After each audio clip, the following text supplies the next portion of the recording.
Their mother sacrificed everything, even selling her only home to give them a future. Years later, they returned as powerful lawyers, but peace didn't last long. When they reopened their father's case, dark secrets rose to the surface. Secrets that proved his death was no accident. Someone close wanted him dead, and the moment the twins pushed for justice, their uncles launched a deadly attack on them. What they uncovered next will shock you. Will they get justice? Will their uncle succeed with his evil plans? Let's find out. Before we begin, please like, comment, share, and subscribe so you never miss our emotional and suspenseful stories. Agnes never imagined peace could feel so strange. For years, she woke up to the smell of poverty, the weight of responsibility, and the sharp sting of memories. But now she woke up on a soft, queen-size bed, wrapped in silk sheets inside the mansion her daughters had bought for her. Yet even in comfort, her heart trembled. Wealth could change her surroundings, but it couldn't erase the scars of the past.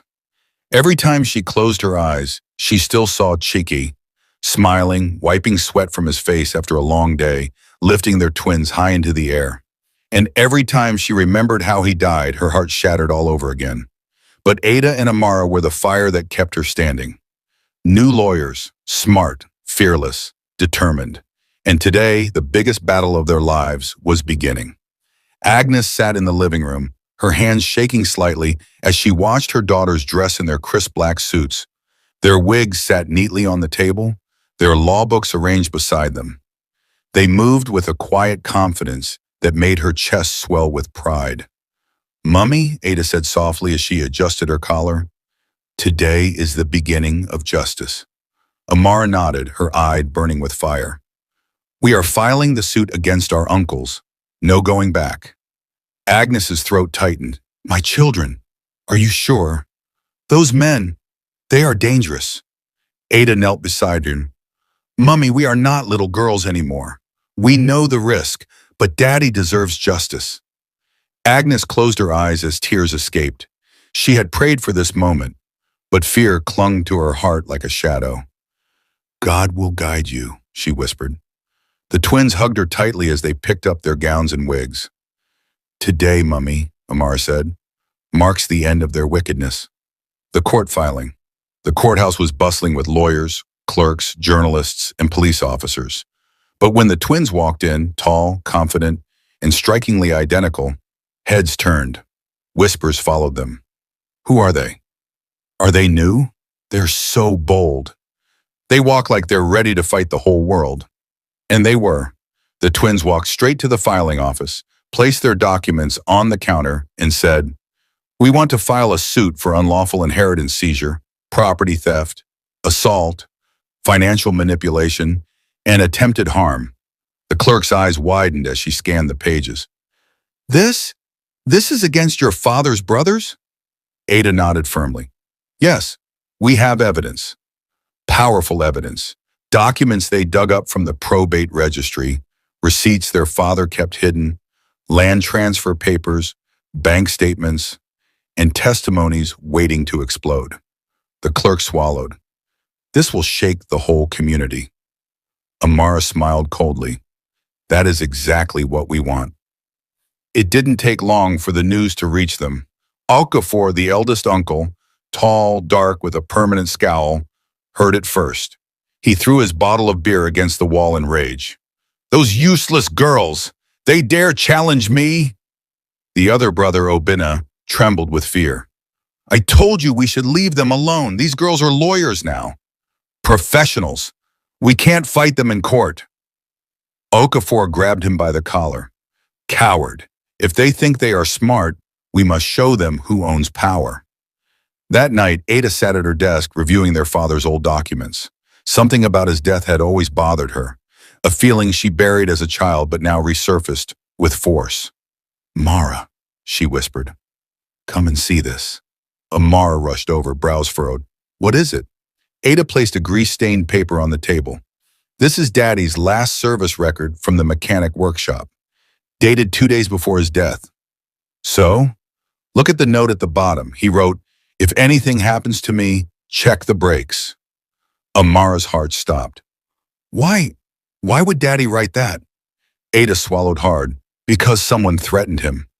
The twins took the paper straight to a retired mechanic who once worked with their father. The old man read it and froze. Your father told me someone was after him, he whispered. He didn't say who, but he said it was someone close, someone from the family, someone who hated that he loved his wife too much. The twins exchanged horrified glances. Ada whispered, Mommy? Amara finished the thought. She was the reason someone wanted Daddy dead? The mechanic nodded slowly. I believe so. Their blood ran cold. Meanwhile, the uncle's plot, Okafor paced in his living room, breathing like a caged animal. If they win this case, we lose everything, he hissed. The land, the company, the rental houses, the money. Everything. Obana trembled. We shouldn't have taken everything from their mother. We shouldn't have... Slap! Okafor struck him across the face. Don't grow a conscience now. He leaned closer. We must stop those girls. If they continue this case, we're finished. Obina whispered shakily, What? What do we do? Okafor grinned wickedly. We send boys after them. They will learn fear. Bena staggered backward. You want to harm your own brother's daughters? Okafor spat. They are not my brother's daughters. They are the reason he died. Bana froze. What do you mean? Okafor's eyes darkened, his voice dropping to a chilling whisper. I told Agnes to sleep with me. She refused. Chaik insulted me. So I dealt with him. I tampered with the brakes myself. Obina felt the ground shift beneath him. You killed him? Okafor sneered. Just watch me handle his daughters. Obana collapsed into a chair, shaking violently. The darkest truth had been revealed. The ambush begins. That same night, as the twins drove home after gathering evidence, a black van began trailing them. Amara noticed it first. Ada, that car has been behind us since the junction. Ada tightened her grip on the steering wheel. Don't panic. But when the van accelerated suddenly and attempted to block them, the truth became undeniable. Men jumped out with weapons. Mara! Run! The night exploded with danger. The street was unusually quiet, swallowed in the kind of darkness that made even streetlights look afraid. Ada drove, her eyes fixed on the road, while Amara glanced intermittently at the rearview mirror. The black van was still behind them. At first, they tried to convince themselves it was coincidence. But when Ada turned into another street and the van followed, then turned again and it still followed. The fear in the car thickened like smoke. Ada, this is not normal, Amara whispered, her voice tight. I know, Ada replied, her hands gripping the steering wheel until her knuckles turned white. Lock your door. Before they could think of their next move, headlights flashed aggressively behind them. The van accelerated and suddenly swerved, blocking their lane. Tires screeched. Ada hit the brakes hard. The car jerked violently and came to a stop. Jesus! Amara screamed, clutching the dashboard. The van doors flew open. 4 men jumped out, rough faces, dark hoodies, gloved hands. One carried a metal rod, another a cutlass. The other 2 moved like men who'd done this many times before. Stay inside, Ada whispered. Don't come down. But the thugs were already marching toward them. One banged the side window with the rod. Open this door now! Ada's heart hammered in her chest. What do you people want? She shouted through the glass. The man smirked. Small madams, your own Don Reach. Some big people no want make Una continue this court case. Get down now. Amara's blood ran cold. So it was true. They were under attack because of the case. Ada, if they get us, they might not just beat us. They might... Stop, Ada cut in sharply. We're not dying tonight. Not after everything Mummy has survived. Not after all she sacrificed. The thug lifted the rod again, this time hitting the glass harder. A crack formed. Open the door! Amara's eyes darted around. Then she saw it. A patrol vehicle turning into the far end of the street, its lights still distant but visible. Police, she whispered. Look. Ada didn't waste a second. She slammed her hand on the horn continuously, blaring it non-stop into the night. The noise echoed through the street like a desperate alarm. The thugs panicked. "Stop that thing," one shouted, but it was too late. The patrol van noticed the commotion and increased speed. "Police, they come. Move," one thug shouted. Two of them ran back into the van. Another hit the glass one more time, this time shattering the edge. Ada flinched as pieces flew, but she didn't stop pressing the horn. The thugs scrambled into their van and sped away just as the police vehicle reached the junction. The officers quickly blocked Ada's car and jumped out, guns drawn. "What is happening here?" one of them demanded. Amara's hands were shaking as she rolled down the cracked window. "Officers! They attacked us," she stammered. "4 men. They just left in a black van. They were sent because of the case we filed." The officer's eyes narrowed. "Which case?" Ada swallowed. "The inheritance case against our uncles." The officer exchanged a knowing look with his partner. "Follow us to the station," he said. "You people are no longer safe." Back at the mansion, Agnes sat on the edge of her bed, murmuring prayers. "Lord, cover my daughters. Protect them. Don't let evil touch them. Don't let my story end in tears." Her phone rang. She snatched it up quickly. "Ada," she answered, breathless. "Mummy." Ada's voice came shaky but alive. "We're okay, but something happened." In seconds, the room spun. "What happened? Talk to me." "Mummy, some men attacked us tonight. They tried to block us on the road, but the police arrived and scared them off. We're going to the station now to make a report." Agnes felt the world tilt. "Jesus," she whispered, feeling faint. "My children, somebody wants to kill you the way they killed your father." Amar's voice came through, stronger. "Mummy, listen to me. Don't be afraid. This confirms one thing. They are hiding something big, and we will find it." Back in Okafor's house, Obinna couldn't sit still. His mind replayed his brother's words over and over again. "I tampered with the brakes myself." He saw Cheki's laughing face. He saw Agnes crying with 2 little girls at the funeral. He saw the property they looted, the money they shared, the lands they secretly sold. He felt sick. When the news reached them that the police had interrupted the attack, Obinna almost collapsed from relief. "They escaped?" he asked. "Yes," one of the hired thugs replied over the phone. "Police show face. We know fit continue." Okafor exploded with rage. "Idiots! Useless fools! I will handle it myself." But Obinna wasn't listening anymore. His conscience was screaming too loudly. He had followed his elder brother like a blind goat for years, joining in his greed, silence, and cowardice. But now they were trying to kill the twins too? No, this had gone too far. For the first time in his life, Obinna made a decision. He would no longer protect his brother's evil. The next day, the twins sat in their office, faces serious, as they discussed the attack with a senior lawyer who had agreed to mentor them, Barrister Ofor. "You're dealing with desperate men," Barrister Ofor said slowly, adjusting his glasses. "Men who have tasted stolen wealth for years and will not give it up easily." Amar leaned forward. "Sir, what if this is bigger than just the inheritance they took after Daddy died?" Ada nodded. "We found something.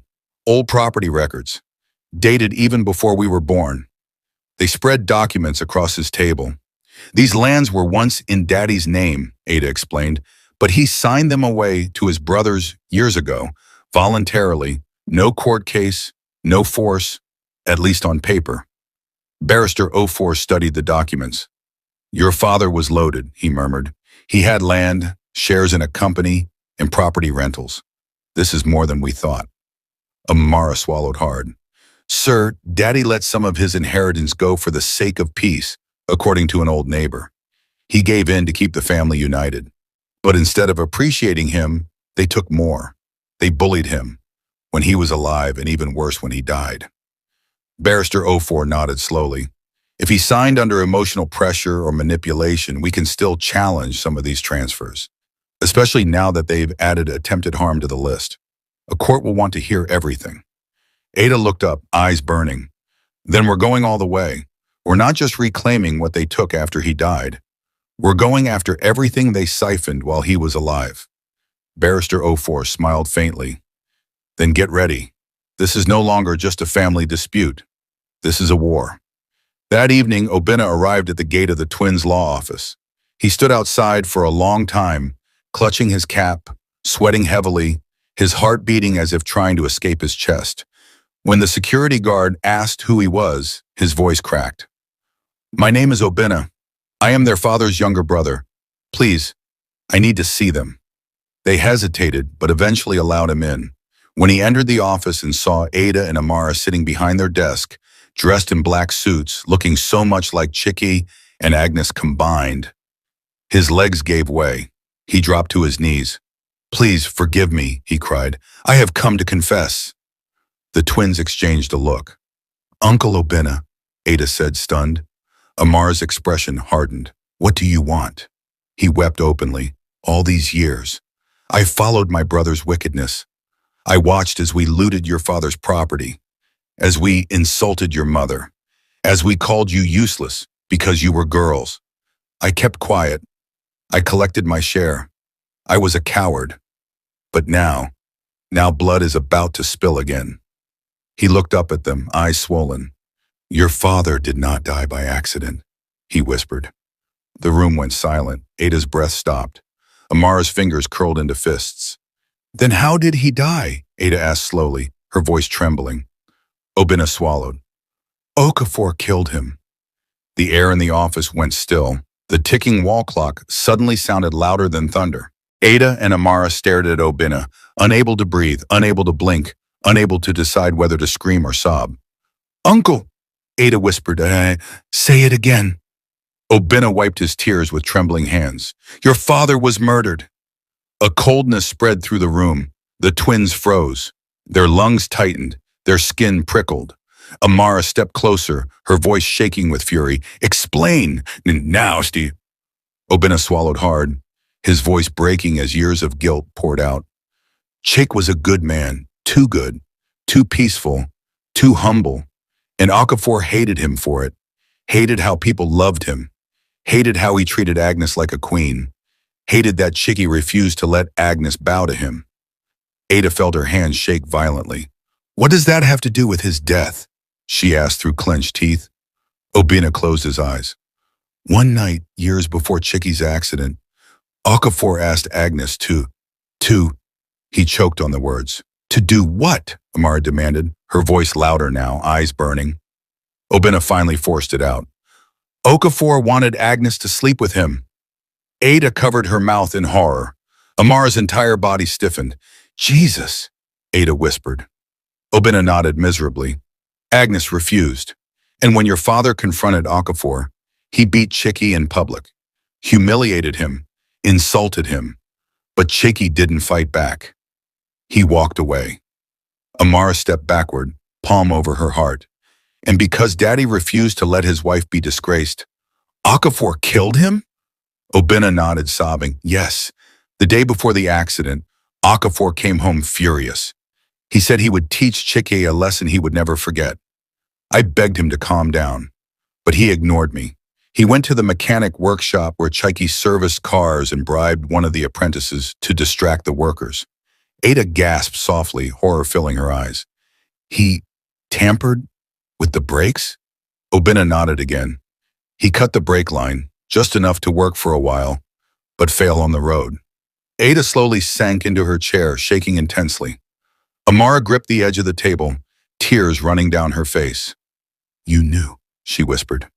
"You knew, and you kept quiet." Obina collapsed fully on the ground, crying loudly. "I was scared. Okafor threatened me. He said if I talked, I would join Chicky in the grave. I am sorry. I am so sorry."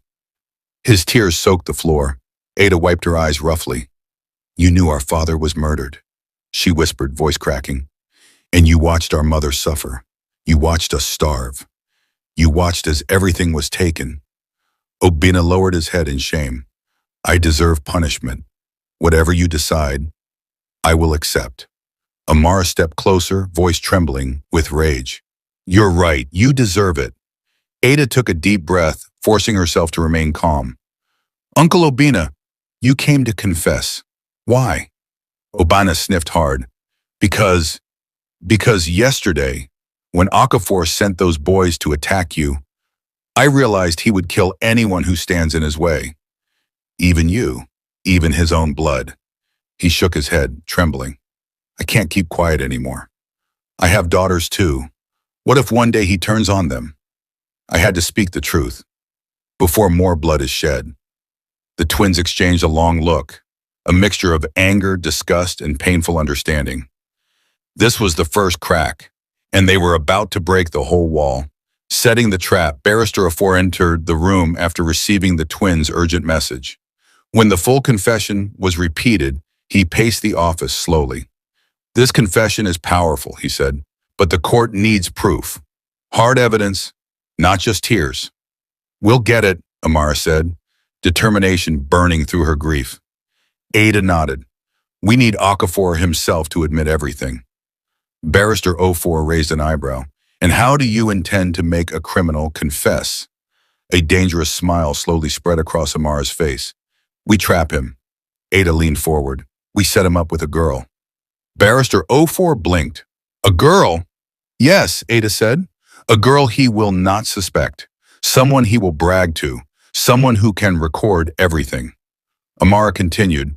Okafor is proud, arrogant. He believes he is untouchable. Men like him talk too much when a woman flatters them. Barrister Ofor nodded slowly, impressed. It might work, if done carefully. The twins already knew who could help. They contacted Kioma, a close friend from university. Beautiful, smart, bold, and an expert at undercover investigative work during law school. Kioma arrived the next day. You want me to trap a murderer? She asked. Yes, Ada replied. We want the truth. Kioma smirked. I'm in. The setup, Kioma dressed in a fitted red gown, looking effortlessly beautiful.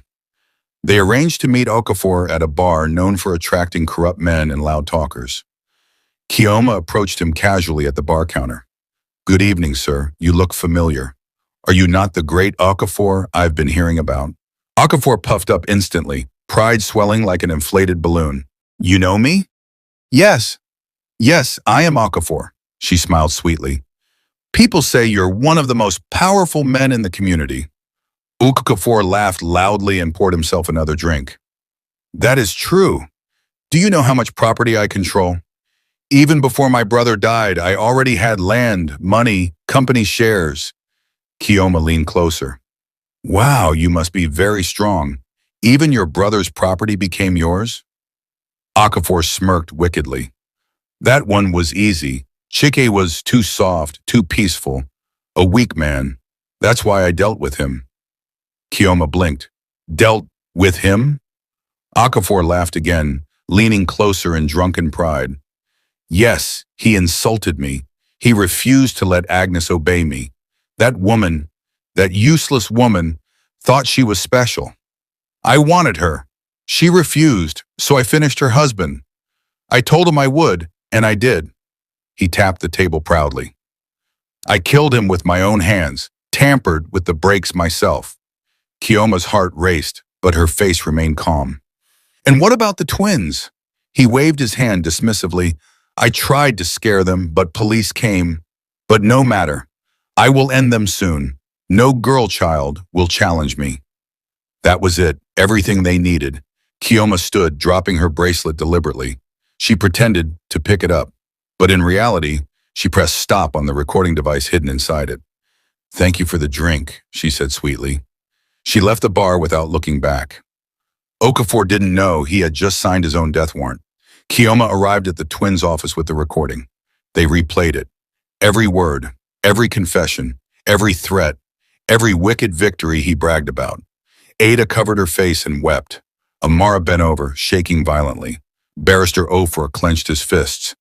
This man will rot in prison. The case had changed. This was no longer about inheritance. It was murder. And with enough information gathered, the police stormed Okafor's mansion and arrested him. He tried to resist, but then the police had enough evidence. He was charged to court immediately. The courtroom was packed.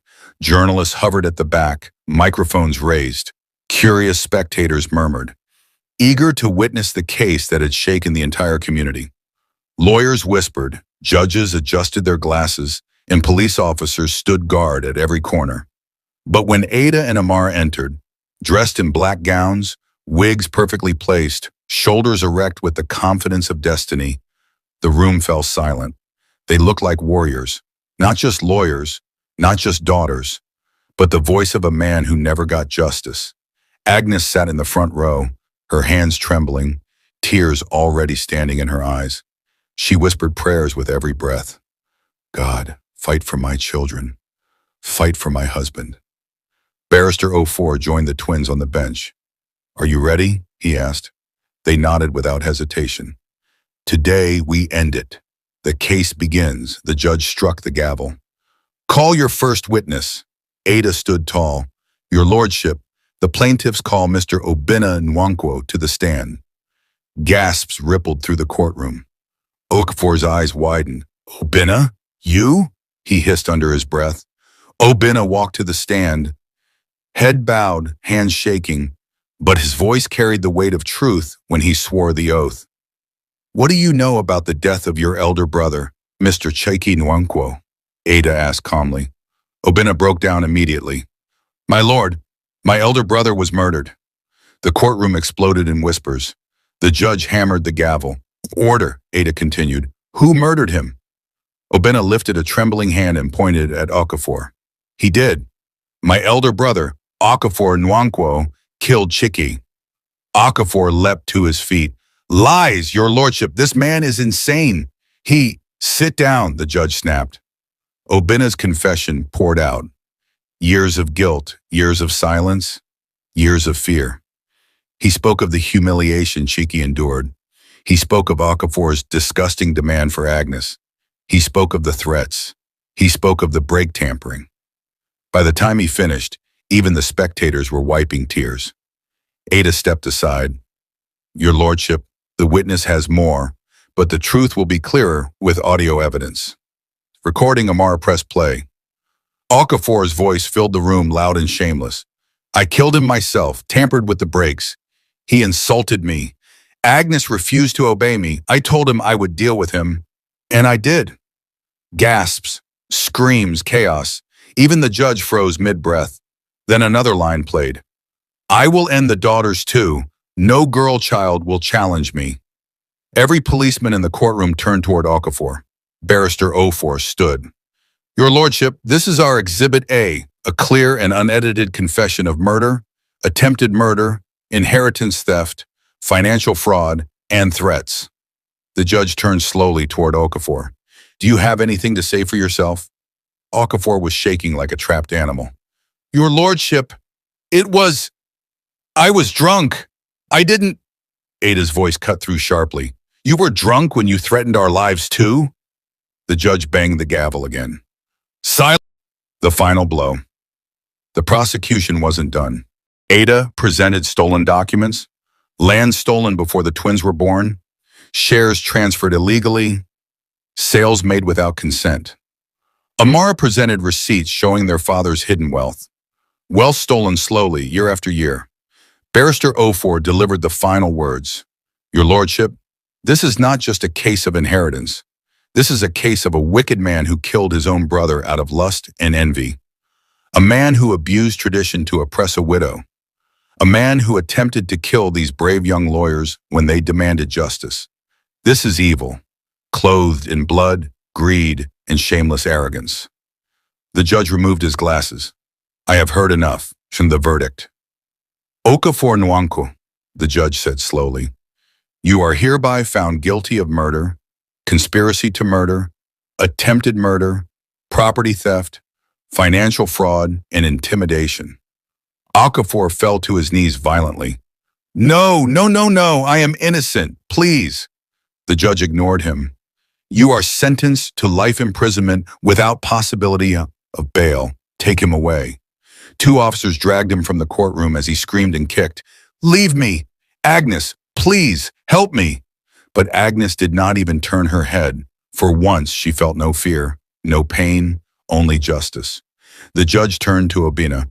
Your confession and cooperation spared you a harsher sentence, but justice must still stand. You are hereby sentenced to 8 years imprisonment for your role in the crimes. Obinna nodded through tears. I accept, your lordship. Other extended family members who benefited from the stolen property were called one by one and ordered to repay, return, or surrender assets illegally acquired. At the end, the judge turned to the twins.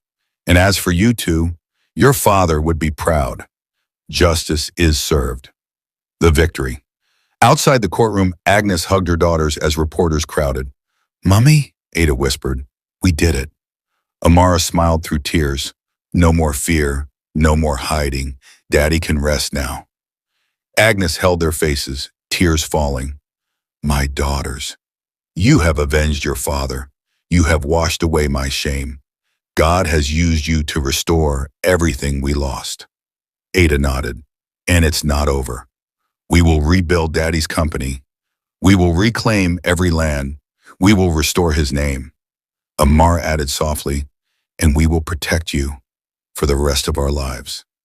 Agnes wept into their shoulders. For the first time in many years, her tears were not of pain, but of victory.